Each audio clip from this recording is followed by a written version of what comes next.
تو پھر یہ جو شکایات کر رہے ہیں جیسے کہ منگل صاحب شکایت کر رہے ہیں،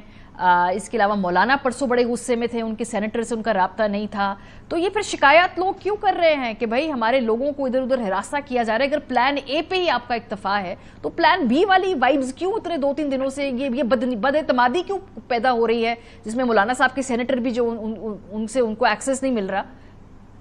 دیکھیے یہ بڑا، پہلی بات تو میں یہ کہوں گا کہ بڑا افسوسناک ہے کس طرح کی صورتحال جو ہے وہ پیدا ہوئی یا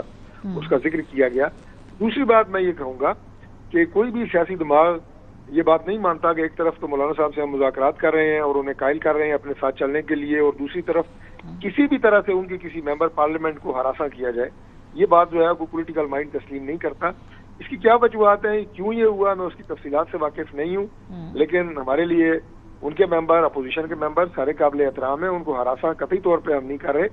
اور بہت ساری باتیں ایسی ہیں جو بعد میں پتہ چلتا ہے، جیسے میرے بہت ہی پیاری کولیگ ہیں، بہت قابل احترام ہیں زین قریشی، اب ان کی جو اہلیہ محترمہ ہے ان کے حوالے سے جو گفتگو کی گئی، اب اس میں بھی ابھی تک کوئی حقائق سامنے نہیں آ سکے کہ کیا انہیں گرفتار کیا گیا، اور پھر کہا گیا کہ فوری طور پہ چھوڑ دیا گیا۔ اب اگر چھوڑنا ہی تھا تو گرفتار کیوں کیا؟ سر تو وہ جو اپنا جو ورژن بتا رہی ہیں کہ ان کو گرفتار نہیں کیا گیا، پھر وہ کیا باتیں کی گئیں، حکومت تحقیقات کروا دے سر اگر وہ غلط بات کر رہے ہیں۔ جی کروا لیں گے، لیکن میں آپ کو یہ بات بتاؤں کہ ابھی پنجاب میں، چلیں وہ واقعہ ڈیفرنٹ نوعیت کا واقعہ ہے، میں لنک نہیں کر رہا، لیکن میں فالس نیوز کی بات کر رہا ہوں کہ یہ ہمارے معاشرے میں اتنا ایک خطرناک ٹرینڈ بن چکا ہے اور عادت بن چکی ہے کہ جھوٹی خبریں پھیلائی جائیں سوشل میڈیا پہ، پھر انہیں پروپیگیٹ کیا جائے۔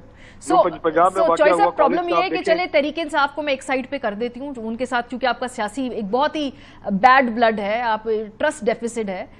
سر مولانا پرسوں غصے میں تھے، مینگل صاحب غصے کے اندر ہے، کامران مرتضی صاحب کی تقاریر سنی، ہم نے JUIF کی سینیٹر کی تقاریر سنی جس کے اندر وہ آلموسٹ رونے والی ہو رہی تھیں۔ ان کو بھی آپ سمجھتے ہیں کہ یہ بھی ایک ماحول بنا رہے ہیں؟ نہیں، میں یہ بات نہیں کہہ رہا کہ وہ ماحول بنا رہے ہیں، لیکن میں نے پہلے یہ بات کی ہے کہ مجھے ان عوامل کا پتہ نہیں ہے کہ کیوں یہ صورتحال پیدا ہوئی کہ جو ایک تو ٹرسٹ ڈیفیسٹ جو ہے ایک وقتی طور پہ پیدا ہوا۔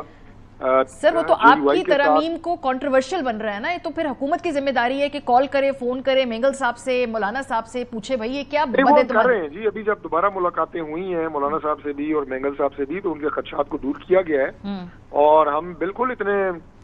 سیاسی طور پہ اتنے بے وقوف یا انمیچیور نہیں ہیں کہ ہم مذاکرات کرتے ہوئے ان کے کسی ممبر کو جو ہے وہ ہم کسی طرح سے بھی کوئی پریشرائز کریں یا کوئی لالچ دیں یا کوئی بھی بات، اور یہ اگر کرنا تھا تو اگین آئی ایم سیئنگ تو ہم 3 ہفتے پہلے کر لیتے ہیں۔ لیکن چوائس میں ایسا ہوا ہے، مجھے یاد ہے کریکٹ آپ جانتے ہوں گے کہ جب پاکستان تحریک انصاف اور حکومت کی ٹیم الیکشن کی ڈیٹ کے اوپر 2022 میں گفتگو کر رہی تھی تو چودھری پرویز الہی صاحب کے گھر کے ہم نے مناظر دیکھے جہاں ان کے گیٹ توڑے جا رہے تھے، ایک طرف انگیجمنٹ بھی تھی، ایک طرف وہ مناظر بھی ہم دیکھے، تو اگین سمجھ نہیں آتی نا کہ یہ کس طرح کا کنسنسس بلڈ ہو۔ ہم دیکھ رہے ہیں جی، بالکل گورنمنٹ اس کو دیکھ رہی ہے، آج صبح بھی ہماری میٹنگز ہوئی ہیں کہ اس طرح کی شکایات جو ہیں یہ کیوں پیدا ہوئی ہیں، اس کے اوپر ہم بالکل جائزہ لے رہے ہیں اور سرٹیفائی کیا ہے دونوں پارٹیز کو۔